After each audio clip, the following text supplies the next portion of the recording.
Assalamualaikum warahmatullahi wabarakatuh.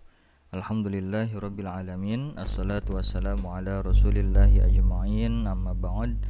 Pada kesempatan kali ini sedikit kita akan membahas perubahan kurikulum pada pendidikan agama Islam dan bahasa Arab di sekolah madrasah, baik itu madrasah ibtidaiyah, madrasah sanawiyah, dan madrasah aliyah. Jadi setelah diterbitkannya keputusan Menteri Agama Republik Indonesia nomor 183 tahun 2019, maka keputusan tersebut mengubah pedoman kurikulum madrasah pada keputusan Menteri Agama nomor 165 tahun 2014. Pada kesempatan kali ini kita akan membaca sedikit alasan mengapa ada perubahan pada kurikulum madrasah, terutama pada pendidikan agama Islam dan bahasa Arab. Keputusan Menteri Agama Republik Indonesia nomor 183 tahun 2019 tentang kurikulum pendidikan agama Islam dan bahasa Arab pada madrasah. Di sini ada konsideran menimbang. Pada konsideran menimbang dikatakan bahwa untuk standarisasi kurikulum pendidikan agama Islam dan bahasa Arab pada madrasah perlu ditetapkan kurikulum pendidikan agama Islam dan bahasa Arab pada madrasah. Pada poin B, bahwa berdasarkan pertimbangan sebagaimana dimaksud dalam huruf A, perlu menetapkan keputusan Menteri Agama tentang kurikulum pendidikan agama Islam dan bahasa Arab pada madrasah. Jadi sebelumnya yang mesti disampaikan pada video ini yaitu, dan mesti diketahui juga agar dapat diketahui bersama, jadi ketika ada pembaharuan kurikulum, yang di sini adalah kurikulum keputusan Menteri Agama nomor 183 tahun 2019, maka otomatis ada perubahan-perubahan pada kurikulum yang sebelumnya, sehingga judul bab-bab dan kompetensi dasarnya berubah. Sehingga seandainya kita memiliki buku, misalkan kita memiliki buku yang di situ memuat kurikulum yang lama, kemudian tahun ini sudah menggunakan kurikulum yang baru, sehingga ada beberapa bab mungkin saja sudah dihapuskan pembelajarannya atau pembahasan mengenai hal tersebut sudah dihapuskan karena di kurikulum baru sudah tidak ada lagi, atau ada penambahan. Jadi ada penambahan materi berkaitan dengan apa, misalkan untuk mengganti materi yang dihapuskan pada kurikulum yang lama itu. Nanti saya akan berikan contohnya di sini. Langsung kepada memutuskan ya. Pada konsideran memutuskan di sini, ini yang penting dipahami bersama pada poin keempat. Pada saat keputusan ini mulai berlaku atau KMA 183 itu berlaku, maka keputusan Menteri Agama nomor 165 tahun 2014 tentang pedoman kurikulum madrasah 2013 mata pelajaran pendidikan agama Islam dan bahasa Arab dicabut dan dinyatakan tidak berlaku lagi. Jadi kurikulum yang lama yang dasarnya itu KMA 165 tahun 2014 itu tidak berlaku lagi, diganti dengan KMA 183. Seperti itu. Nah, ada beberapa alasan sebetulnya, ada alasan internal dan alasan eksternal. Kita sampaikan dulu alasan internal mengapa kurikulum tersebut dirubah. Jadi, kalau alasan internal kita baca sekilas saja.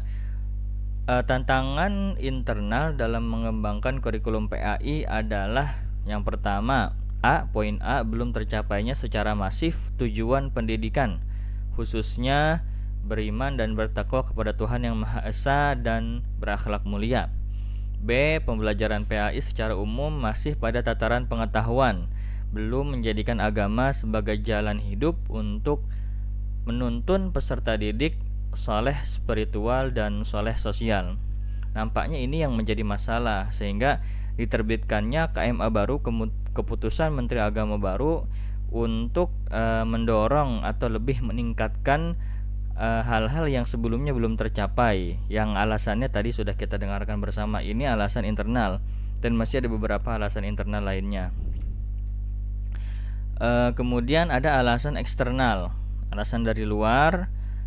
Pada pendidikan agama Islam, ini tantangan eksternal pengembangan kurikulum PAI adalah yang pertama, semakin menguatnya faham transnasional yang berpotensi menggeser cara beragama khas Indonesia yang moderat, toleran, dan membudaya.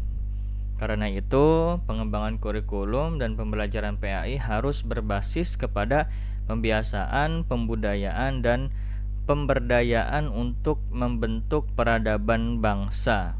Nah, ini yang ada sekilas saja saya baca di tantangan eksternal atau alasan perubahan kurikulum dari KMA sebelumnya yang tahun 2014, kemudian terbit KMA 183 pada tahun 2019 yang menyatakan bahwasanya KMA sebelumnya, KMA 165 tahun 2014 tidak berlaku lagi.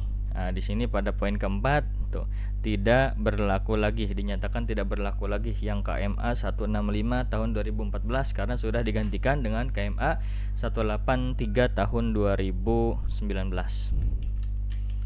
Kita lanjut.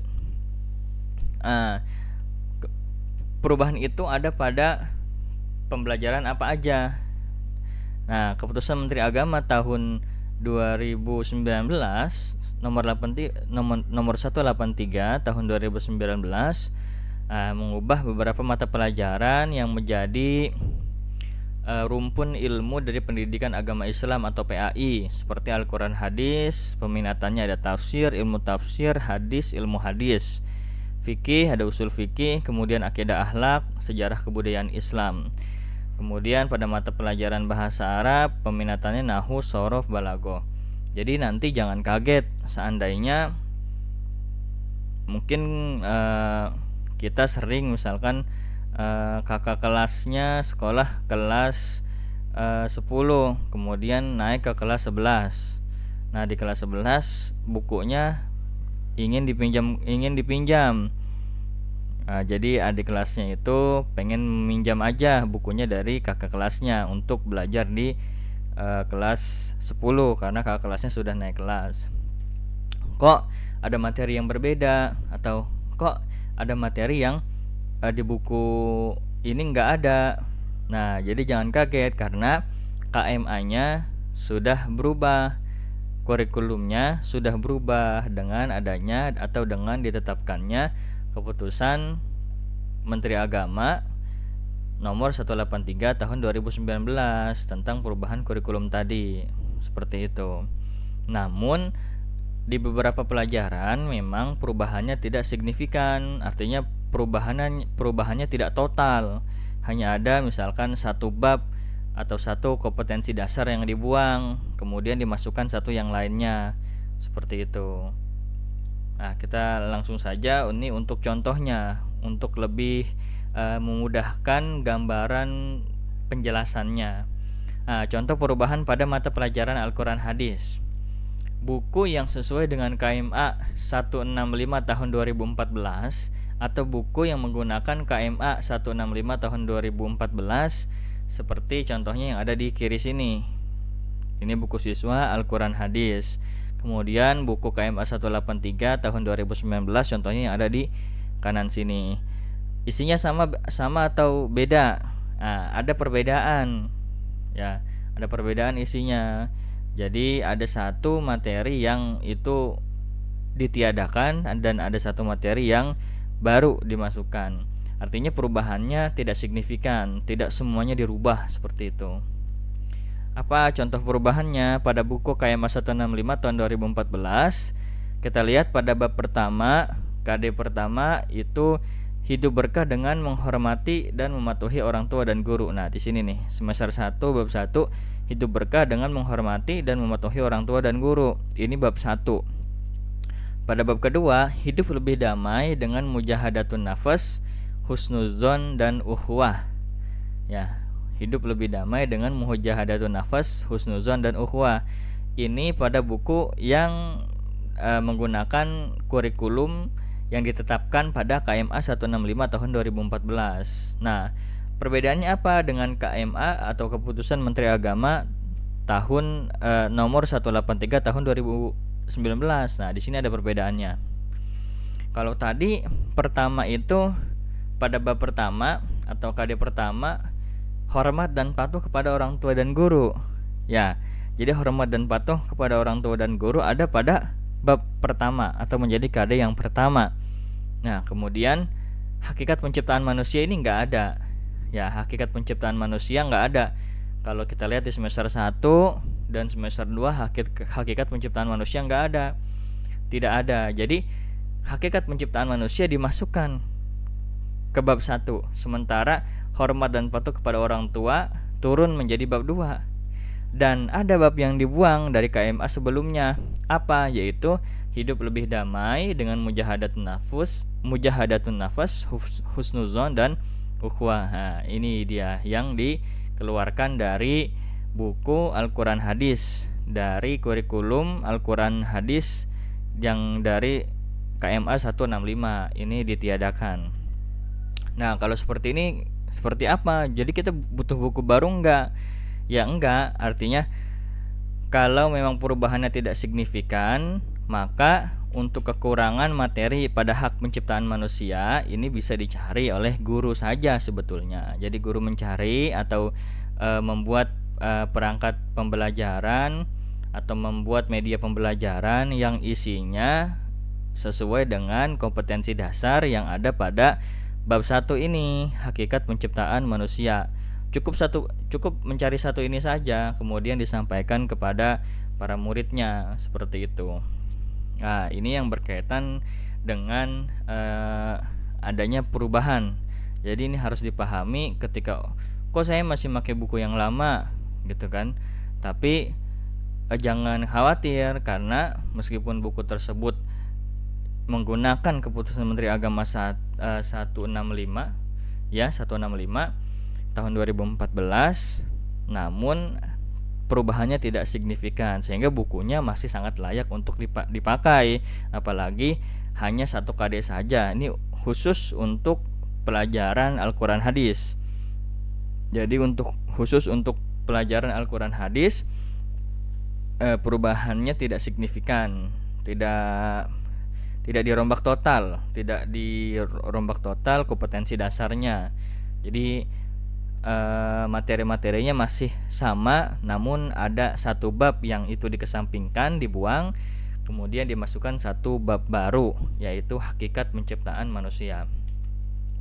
Nah, untuk mengimplementasikan atau menerapkan KMA 183 tahun 2019, maka diterbitkanlah KMA 184.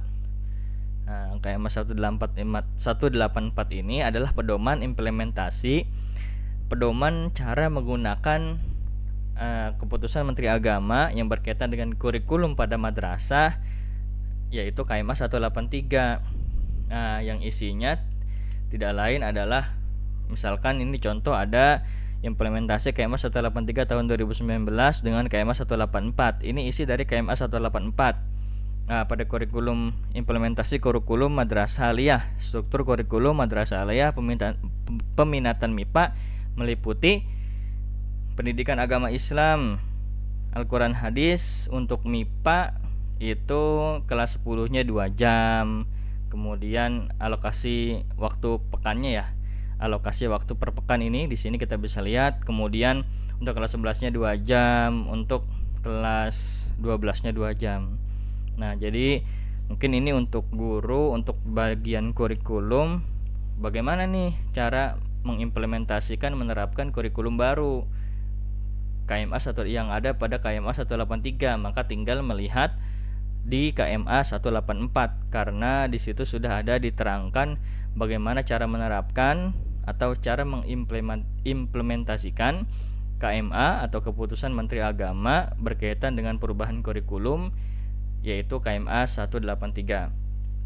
Mungkin ini saja yang dapat saya sampaikan. Mudah-mudahan ini dapat bermanfaat. Jadi ketika ada, khususnya pada madrasah, ketika ada keputusan Menteri Agama yang berkaitan dengan kurikulum, pada hal ini khususnya kurikulum 183 yang menggantikan kurikulum 165. Jadi kurikulum 183 tahun 2019 menggantikan kurikulum 165 tahun 2014, maka di situ ada perubahan. Nah, tinggal nanti guru dapat melihat apakah perubahannya signifikan atau tidak, sehingga guru dapat menyiapkan ya dan dapat menjawab pertanyaan-pertanyaan dari siswa. Pak, kok bab ini nggak ada di buku saya? Oh, ternyata KMA-nya sudah baru. Tapi nanti guru bisa memberikan materi yang sesuai dengan bab yang ada atau kompetensi dasar yang ada pada KMA 183, sehingga murid tidak bingung, murid tidak mencari-cari sendiri, murid tidak bingung, sehingga guru dapat membimbing murid seperti itu. Mungkin itu saja, mudah-mudahan bermanfaat. Billahi taufiq wal hidayah. Wassalamualaikum warahmatullahi wabarakatuh.